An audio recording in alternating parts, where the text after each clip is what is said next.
जय श्री हरि।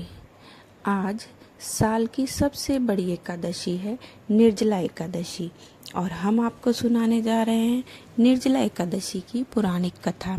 एक बार प्रेम से बोलिए श्री हरि विष्णु की जय, लक्ष्मी नारायण की जय। धर्म ग्रंथों के अनुसार एक बार की बात है, शौनकादि 88,000 ऋषि मुनि बड़ी श्रद्धा से एकादशी व्रत की कल्याणकारी और पाप नाशक रोचक कथाएं सुनकर आनंद मग्न हो रहे थे। इसी बीच कुछ ऋषियों ने ज्येष्ठ शुक्ल एकादशी की कथा सुनने की इच्छा श्री सूत जी से प्रकट की। तब उनकी इच्छा अनुसार सूत जी ने उन्हें कथा सुनाई। सुने, महर्षि व्यास ने एक बार भीमसेन से कहा, हे पितामह, भ्राता युधिष्ठिर, माता कुंती, द्रौपदी, अर्जुन, नकुल और सहदेव आदि एकादशी के दिन व्रत करते हैं और मुझसे भी एकादशी के दिन अन्न खाने को मना करते हैं। मैं उनसे कहता हूँ कि भाई, मैं भक्ति पूर्वक भगवान की पूजा तो कर सकता हूँ, दान भी दे सकता हूँ, लेकिन मैं भूखा नहीं रह सकता। इस पर महर्षि व्यास ने कहा, हे भीमसेन, वे सही कहते हैं। शास्त्रों में कहा गया है कि एकादशी के दिन अन्न नहीं खाना चाहिए। यदि तुम नरक को बुरा और स्वर्ग को अच्छा समझते हो तो प्रत्येक माह की दोनों एकादशियों को अन्न न खाया करो। महर्षि व्यास की बात सुन के भीमसेन ने कहा, हे पितामह, मैं आपसे पहले ही कह चुका हूँ, मैं एक दिन तो क्या, एक समय भी बिना भोजन के नहीं रह सकता। फिर मेरे लिए पूरे दिन का उपवास करना क्या संभव है? मेरे पेट की में तो अग्नि का वास है, जो ज़्यादा अन्न खाने पर ही शांत होती है। यदि मैं प्रयत्न करूं तो वर्ष में एक एकादशी का व्रत अवश्य कर सकता हूं। अतः आप मुझे कोई एक ऐसा व्रत बताइए जिसके करने से मुझे स्वर्ग की प्राप्ति हो सके।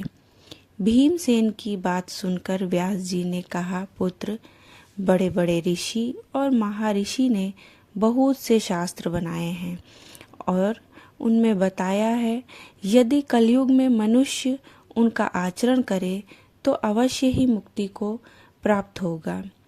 उनमें धन बहुत कम खर्च होता है। उनमें से जो पुराणों का सार है वह यह है कि मनुष्य को दोनों पक्षों की एकादशियों का व्रत करना चाहिए। इससे उन्हें स्वर्ग की प्राप्ति होगी। महर्षि व्यास ने कहा, हे वायुपुत्र वृषभ, संक्रांति और मिथुन संक्रांति के बीच जो ज्येष्ठ माह के शुक्ल पक्ष की एकादशी आती है, उस दिन निर्जल व्रत करना चाहिए। हालांकि इस एकादशी के व्रत में स्नान और आचमन करते समय यदि मुख में जल चला जाए तो इसका कोई दोष नहीं, लेकिन आचमन में 6 मास से अधिक जल नहीं लेना चाहिए। मास मतलब 6 बूंद। इस आचमन से शरीर की शुद्धि हो जाती है। आचमन में 6 मास से अधिक जल मदिरा के समान है, अर्थात ये मदिरा माना जाएगा। इस दिन भोजन नहीं करना चाहिए। भोजन करने से व्रत नष्ट हो जाता है। सूर्योदय से सूर्यास्त तक यदि मनुष्य जलपान न करे तो उससे 12 एकादशियों की फल की प्राप्ति होती है। अगर वो संपूर्ण दिन मतलब 24 घंटे तक जलपान न करे तो उसे 24 एकादशियों के फल की प्राप्ति होती है। द्वादशी के दिन सूर्योदय से पहले ही उठना चाहिए। इसके बाद भूखे ब्राह्मणों को भोजन कराना चाहिए। इसके बाद स्वयं भोजन करना चाहिए। हे भीमसेन, स्वयं भगवान ने भी मुझसे कहा था कि इस एकादशी का पुण्य सारी एकादशियों के बराबर होता है, अर्थात 24 एकादशियों के बराबर होता है। एक दिन निर्जला रहने से मनुष्य पापों से मुक्त हो जाता है। जो मनुष्य निर्जल एकादशी का व्रत करते हैं उन्हें मृत्यु के समय भयानक यमदूत नहीं दिखाई देते, बल्कि भगवान श्री हरि के दूत स्वर्ग से आकर उन्हें पुष्पक विमान पर बैठाकर स्वर्ग ले जाते हैं। संसार में सबसे उत्तम निर्जला एकादशी का व्रत है, अतः यत्नपूर्वक इस एकादशी का निर्जल व्रत करना चाहिए। उस दिन ओम नमो भगवते वासुदेवाय नमः इस मंत्र का उच्चारण करना चाहिए। भीम ने बड़े साहस के साथ निर्जला एकादशी व्रत किया, जिसके परिणाम स्वरूप व्रत पूर्ण होते होते वह अचेत हो गए, मतलब बेहोश हो गए।